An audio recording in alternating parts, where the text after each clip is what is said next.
Hi செல்லக்குட்டீஸ், நான் திரும்பவும் வந்துட்டேன். என்னம்மா இது 3 மணி ஆனால் நீ வேறு வந்துடுற அப்படின்னு சொல்லிட்டு அன்றைக்கி மணிக்கு நான் 3 மணிக்கு போட மாட்டேன்னு நினைக்கிறேன். இன்றைக்கி கொஞ்சம் வேலை, என்ன வேலைன்னு சொல்லிட்டு நான் இன்னொரு வீடியோவில் குட்டி வீடியோவாக அனுப்பியிருக்கேன் பாருங்கள். அதெல்லாம் சரிங்க, என்னை ஏங்க இந்த அளவுக்கு வறுத்து எடுத்துட்டீங்க, ஆயம் பாவம் அப்படிங்கிற அளவுக்கு இருந்துச்சு. ஏம்மா நான் தான் அடிக்கடி சொன்னேனே, சிலிண்டரு 450 இல்லை, ஒரு மாதத்துக்கு 450, 2 மாதத்துக்கு அப்புறம் எவ்வளோ ஆச்சு? 900 ரூபா ஆச்சு. வர வர கணக்கு டீச்சர் ரேஞ்சுக்கு என்னை வந்து கொண்டு வந்துட்டீங்க. ஐ எம் சாரி, நான் கணக்கு டீச்சர்லாம் கிடையாது, நான் ஹவுஸ் ஒய்ஃப் தாங்க. என்னை யாரும் தேட வேண்டாம், இந்த டியூட்டி போட்டே நான் நவல்றேன் அப்படிங்கிற அளவுக்கு எல்லாருமே கொஸ்டின் கேட்டீங்க. ஆனால் ஜாலியாக தான் இருந்துச்சு எல்லாத்துக்கும் பதில் சொல்கிறது. இருந்தாலும் கொஞ்சம் பார்த்து செய்யுங்க சரிங்களா. ஒருத்தவங்க எல்லாம் சொல்லியிருக்காங்க, லூஸ் மாதிரி பேசாதம்மா, பைத்தியம் மாதிரி பேசாதம்மான்னு சொல்லிட்டு. அப்படியா நான் பேசுனேன் அப்படிங்கிற மாதிரி தான் இருந்துச்சு. சரி, இப்போ வாங்க வீடியோக்குள்ளே போகலாம். அதுக்கு முன்னாடி எப்பவும் போல ஒரு ரிக்வஸ்ட்டு, என்னோடய வீடியோ பிடிச்சிருந்துச்சா லைக் பண்ணிக்கோங்க, ஷேர் பண்ணிக்கோங்க, கமெண்ட் பண்ணிக்கோங்க, சப்ஸ்கிரைப் பண்ணிக்கோங்க. ஏதாவது கமெண்ட் பண்ணிக்கமா, எதையாவது உட்காந்து பேசுவோம் அப்படின்னு நான் சொன்னேன். அதுக்காக என்ன லூஸு பைத்தியம் கிறுக்கு மெண்டல்னு சொல்லிட்டு உங்களுக்கு வாய்க்கு வந்ததெல்லாம் பேசி என்னை ஆனந்தத்தில் எல்லைக்கே தள்ளி விட்டுட்டீங்க. இருந்தாலும் அந்த அளவுக்கு எனக்கு ஆனந்தம் வேண்டாம், கொஞ்சோண்டி போதும் சரிங்களா. இப்போ வாங்க வீடியோக்குள்ளே போகலாம். எப்பா தயவு செஞ்சு லைக்கையும் சப்ஸ்கிரைபும் பண்ணி விடுங்கப்பா. இப்போது நியூலி மேரிட் அண்ட் 1 சைல்டு அப்படின்னா என்ன அர்த்தம் தெரியுமா? இப்போ தான் நாங்கள் புதுசாக கல்யாணம் முடிஞ்சிருக்கோம் அப்படின்ட்டு சொல்லலாம். இல்லை எனக்கு முடிஞ்சு இப்போ தான் நான் ஒரு வருஷத்தில் ஒன்று பெற்று போட்டிருக்கேன் அப்படின்னு சொல்லலாம். அப்படி பெற்று போட்டவங்களுக்காகவும் இல்லை கல்யாணம் முடிஞ்சுட்டு ஜாலியாக சுற்றிக்கிட்டு இருக்கவங்களுக்காக தான் இந்த சேவிங்ஸ். ஏன்னா அவங்களுக்குலாம் என்னென்ன தான் யார் சொன்னாலும் சரி நம்ம வந்து கேட்க மாட்டோம். எப்போவாச்சும் நமக்காக தோணணும், அப்போ தான் நம்ம கேட்போம் பட்ஜெட் எப்படி போடலாம் அப்படின்னு சொல்லிட்டு. அந்த எப்போவாச்சும் சொல்லுவாங்க பற்றி அதுதான் நான். ஓகேவா? இப்போ வாங்க வீடியோக்குள்ளே போகலாம். நிறைய பேர் சொல்லியிருந்தீங்க, ஏம்மா நீ என்னமா 3550 இருக்கிறேன்னு சொல்லிட்டு நீ என்ன போய் சொல்கிறேன்னு சொல்லிட்டு. சத்தியமாக நான் 3550 தாங்க இருக்கிறேன். நம்புங்க. உண்மையை தவிர வேறு எதுவும் இல்லை. அந்த 3550 தான் இருக்கிறேன். ஏன்னா நான் சொன்னது மாதிரி அந்த காலத்து வீடுங்க, ரொம்ப குட்டி வீடு, அதனால் நான் அதில் இருக்கிறேன். எங்களுக்கு இப்போதைக்கு இது போதும் அப்படிங்கிற ஒரு நிலமையில் இருக்கிறதுனால. ஓகேவா? சரி, இப்போ வாங்க வீடியோக்குள்ளே போகலாம். நீங்கள் நல்ல வீட்டில் இருக்கிறதா இருந்தால் வாடகை வந்து 5000 ரூபாய் ஆயிரும். நெக்ஸ்ட்டு நம்மளை பெற்றவங்களுக்கு வந்து கண்டிப்பாக கொடுத்தாகணுங்க. பெற்றோர் வந்து 4000 ரூபாய் நான் 2 போட்டிருக்கேன். உண்மையை சொல்லணும்னா நாங்கள் வந்து 2000 ரூபாய் தான்ப்பா கொடுத்துட்ருக்கோம். ஏன்னா எங்களோட சேலரி வந்து மாதம் 15 தான், எங்களால் வந்து அவ்வளோ கொடுக்க முடியல. ஸோ நான் 2000 ரூபாய் கொடுத்துருக்கேன். நியூலி மேரிடுங்கும் போது அவங்களுக்கு வந்து அந்தளவுக்கு செலவு இருக்காது இல்லையா. அவங்க வந்து கண்டிப்பாக கொடுக்கலாம். ஏன்னா அவங்களோட பசங்கள்லாம் அப்போ தான் குட்டி பசங்களாக இருப்பாங்க.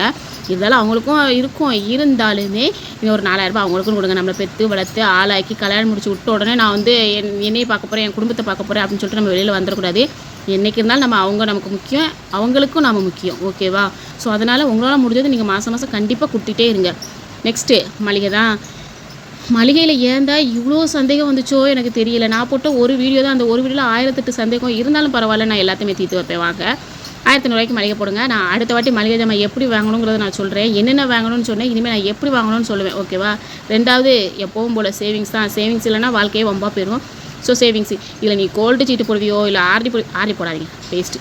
ஏன்னா அது வந்து நமக்கு காசே தரமாட்டேங்கிறான். பையவில் பிடிங்கிட்டு ஓடுற மாதிரி இருக்குது. மாதம் பார்த்தா இன்வெஸ்ட்மெண்ட் வந்து கம்மியாக இருக்குது. அதனால் அவனே வச்சுக்கணும், நமக்கு ஒன்றும் தேவையில்லை. நம்ம அவனை வந்து டைவர்ஸ் பண்ணிடலாம். ஓகேவா? அதுக்கு பதிலாக நீங்கள் என்ன பண்ணிடுங்க, கோல்டு சீட்டு போடுங்க. கோல்டு சீட்டில் சும்மா எக்கச்சக்கமான லாபம் இருக்குது. நல்லா அனுபவத்தில் சொல்கிறேன். ஒத்த பைசா இல்லாமல் இருந்தவா இப்போ வந்து 30-35 கலைஞ்சி நகை வச்சுருக்கேன்னா என்னுடைய அதாவது சிக்கனமும் அந்த கோல்டுக்கு சீட்டு மட்டும்தாங்க முக்கியம். ஸோ அதனால் நீங்கள் கண்டிப்பாக அதை வந்து பண்ணுங்கள். Next current bill. 2 பேருக்கு என்ன கரண்ட் பில் வந்துட்டு போது 300 ரூபா தான்ப்பா வரும். இதுலேயே எனக்கு வந்து எது கேட்பீங்க, என்ன உனக்கு மட்டும் எப்படி 300 ரூபா வரும் அப்படின்ட்டு. சத்தியமாக எனக்கு 300 ரூபாலாம் வராதுங்க. எனக்கு கொஞ்சம் கூட தான் வரும். ஏன்னா இங்கே வந்து ஃபேமிலி வந்து ஒரு 4, 5, 6 பேர் இருக்கிறோம். ஸோ அதனால் எங்களுக்கு வந்து வரும். அடுத்து ஸ்நாக்ஸ் வந்து சின்னவங்களாக இருந்தாலும் சரி பெரியவங்களாக இருந்தாலும் சரி, நமக்கு வாயின்னு ஒன்று இருக்குது பார்த்தீங்களா, அந்த வாயை வந்து கட்டுப்படுத்தவே முடியாது. ஸோ அதனால் நம்ம வந்து ஏதாவது ஒன்று வாங்கி தான் ஆகணும், வாய்க்குள்ளே போட்டு தான் ஆகணும். ஸோ அதனால் 1000 ரூபாய் ஸ்நாக்ஸு. சிலிண்டரு 450 ரூபா. இந்த 450 எதுக்குமா இவ்வளோ மண்டையை போட்டு கழுவுறீங்கன்னே எனக்கு தெரியல. அக்கா 450 எப்படி வாங்குவோம்? லூஸு 450க்குலாம் உங்களுக்கு சிலிண்டர் இருக்கா அப்படின்லாம் ஒரு அக்கா கேட்டிருந்தாங்க. இட்ஸ் ஓகேக்கா நீங்கள் கேட்டதுக்கு. ஆனால் 450க்குலாம் எவனுமே சிலிண்டர் தரமாட்டாக்கா. 2 மாதத்துக்கு 1, 2 மாதத்துக்கு 1. நல்லா ஞாபகம் வச்சுக்கோங்க. பிப்ரவரி 30 அந்த மாதிரி 2 மாதத்துக்கு தான்க்கா 450. நீங்கள் வேறு ஒரு மாதத்துக்கு எப்படி திட்டுறீங்கக்கா. ரொம்பவே கொஞ்சம் பார்த்து திட்டுங்கக்கா, போங்கக்கா. நான் உங்க மேலே கோவமாக இருக்கேன். Next non veg. வார வாயில் எதையாவது கறி அள்ளி போட்டால் தான் நமக்கு கொஞ்சம் நல்லாயிருக்கும். கறின்னா நான் வந்து கறி குழம்பு சொன்னேங்க, நீங்கள் மட்டக்கறியை போய் நினச்சிடாதீங்க. வார கண்டிப்பாக வாயில் அள்ளி போட்டேன், அவ்வளோ. அது நெக்ஸ்ட் என்னென்னு தெரியுமா? நம்ம எல்லாருக்கும் பிடிச்சது, எனக்கும் பிடிச்சது, ஆனால் நான் மாதம் வாங்குறது. அது என்ன கண்டுபிடிக்க பார்ப்போம். நானே சொல்கிறேன், ஹோட்டல் தான்ப்பா. எனக்குலாம் ரொம்பவே பிடிக்கும் ஃப்ரைட் ரைஸு. ஆனால் போய் உள்ள என்னை கூப்பிடவே மாட்டேங்கிறாரு. எப்போவாவது வாங்கிட்டு வருவார், அது மாதத்துக்கு ஒரு வாட்டி தான் அப்படின்றவாரு. நம்மளும் சிக்கனமாக இருக்கிறனால சரி ஓகேங்க அப்படின்ட்டுருவேன். இன்றைக்கெலாம் மதியானம் பாருங்களேன், இன்றைக்கி ஞாயிற்றுக்கிழமை ஏப்பா எனக்கு இன்றைக்கி ஒரு நாளைக்காவது ஒரு பிரியாணி வாங்கி கொடுப்பா வெளியில் கூட்டு போய் அப்படின்னா முடியாது இந்த மாதம் நிறைய செலவு இருக்குது, காலாண்டு லீவ் வர வருது, எங்கேயாவது போகணுன்னு சொல்லுவேன், அதனால் முடியாதுன்ட்டாரு. இந்த ஆளை கட்டிட்டு நான் என்னத்தை கண்டேன் அப்படின்னு நான் சொல்ல நினச்சேன். நம்மளாம் சொல்லக்கூடாது, வாயிலடி அப்படின்றவர். அதனால் அப்படிலாம் சொல்லலை. நல்ல மனுஷன், நல்லா பார்த்துக்குவார். இருந்தாலும் ஹோட்டலில் வாங்கி தர்றதுக்கு தப்பு தானே, இப்போதைக்கு வேண்டாம், இன்னொரு நாள் வாங்கி தரமா அப்படின்ட்டாரு. சரி அப்போ உங்கள் விருப்பம் அப்படின்னு சொல்லிட்டு இன்றைக்கி நான் ஒன்று செஞ்சேன். அது என்ன நான் பிறகு காட்டுறேன். ஏன்னா ஞாயிற்றுக்கிழமை அதுமா மத்தியானம் இந்த மாதிரி சாப்பாடு எவனும் சாப்பிட்ருக்க மாட்டான். அப்படி ஒரு சாப்பாடு நாங்கள் சாப்பிட்டோம். அது எப்படியும் நாளைக்குள்ளே நான் அப்லோட் பண்ணிடுவேன் நினைக்கிறேன். இன்ஷால்லா பார்ப்போம். சரியா? நெக்ஸ்ட்டு பெட்ரோல் கண்டிப்பாக 1000 ரூபாப்பா. அது உண்ணாலும் சரி தின்னாலும் சரி, அது நம்ம வந்து கொடுத்துட்டே ஆகணும். உண்ணாலும் தின்னாலும் கொடுத்துட்டே ஆகணும். பெட்ரோல் வாயில் ஊற்றுனா மட்டும்தான் வண்டி ஓடும், இல்லைன்னா அது வேறு நின்றும். நெக்ஸ்ட்டு ரீசார்ஜை பொறுத்த வரைக்கும் நான் போன வீடியோலேயே சொல்லியிருக்கிறேன். என்னென்னா அவங்களுக்கு வந்து எப்போவுமே நம்ம 300 ரூபாய்க்கு போட்டு விட்டுறணும். நமக்கு வந்து 250 ரூபாய்க்கு போட்டுக்கணும். அந்த 200 எறும்பு ஓடாத,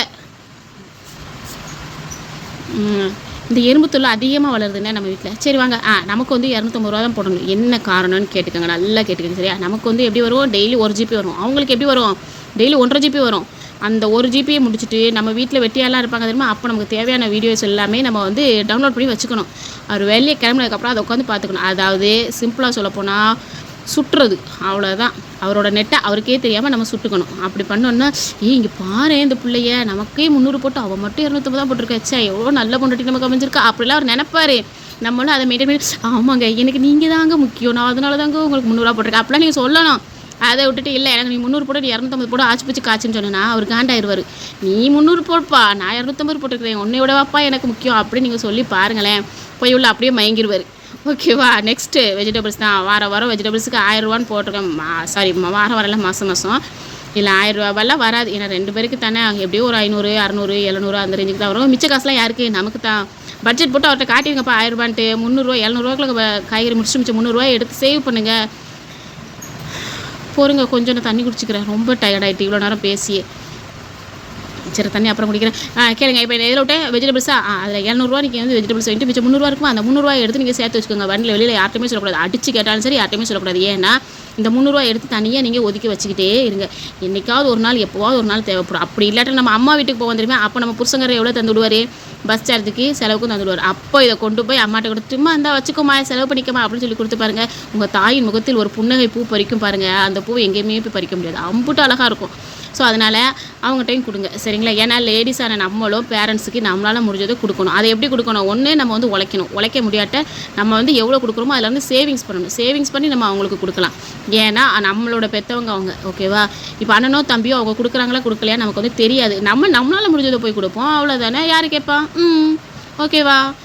நெக்ஸ்ட்டு ரெஸ்ட்டு தான்டா. எல்லாத்தையுமே முடிச்சாச்சு. இப்போ எவ்வளோ வந்திருக்கு, 19100.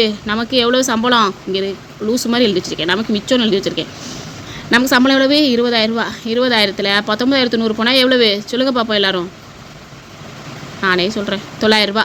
இந்த 900 ரூபா தான் நமக்கு இன்னும் சேவிங்ஸு. இதுலேயும் நிறைய பேர் கேட்டு வைப்பீங்க, ஏம்மா அது என்ன ஹாஸ்பிட்டல் செலவு இல்லையா, மொய் இல்லையா அப்படின்னு சொல்லிட்டு. இந்த 900 ரூபாயா நீங்கள் மாதம் எடுத்து வைங்க. ஆண்டவன் பாதுகாப்பாக மாதம்லாம் நமக்கு வந்து மெடிக்கல் எக்ஸ்பென்சஸ் வந்து வராது, வரவும் கூடாது. ஓகேவா? அந்தளவுக்கு நம்ம வந்து இருந்துக்கணும். மேக்ஸிமம் நீங்கள் வீட்டில் கை மருந்து ட்ரை பண்ணுங்கள். அப்புறம் வந்து கவர்மெண்ட் ஹாஸ்பிட்டலுக்கு போங்க. அதையும் தாண்டி வந்ததுன்னா மட்டும் இந்த புனிதமான 900 ரூபாய் எடுங்க. அதையும் தாண்டி வந்தால் மட்டும். ஓகேவா? அது வரைக்கும் இதை வந்து எடுக்க வேண்டாம். அப்போ நீங்கள் மாதம் 900 ரூபாய் சேமிச்சு வச்சிங்கன்னா ஒரு வருஷத்துக்கு எவ்வளோ ஆச்சு, சரி ஒரு 6 மாதத்துக்கு எவ்வளோ ஆச்சு. இது எல்லாமே சேவிங்ஸ் தானே இருக்கும். இதை வந்து யாருக்காவது மொய் கொடுக்க போகிறீங்களா, போய் கொடுத்துட்டு வாங்க. அது வட்டியில்லா கடன் தானே, போய் கொடுங்க, ஒன்றும் பிரச்சனை இல்லையே. நம்ம என்ன மொய் என்னட்டு மாதம் 1000 1500 கொடுக்க போகிறோம் இல்லையே. ஒரு மிஞ்சி போனால் 300 இல்லை 500 அவ்வளோதானே வைப்போம். அதனால் ஒன்றும் பிரச்சனை இல்லை. சரிங்களா?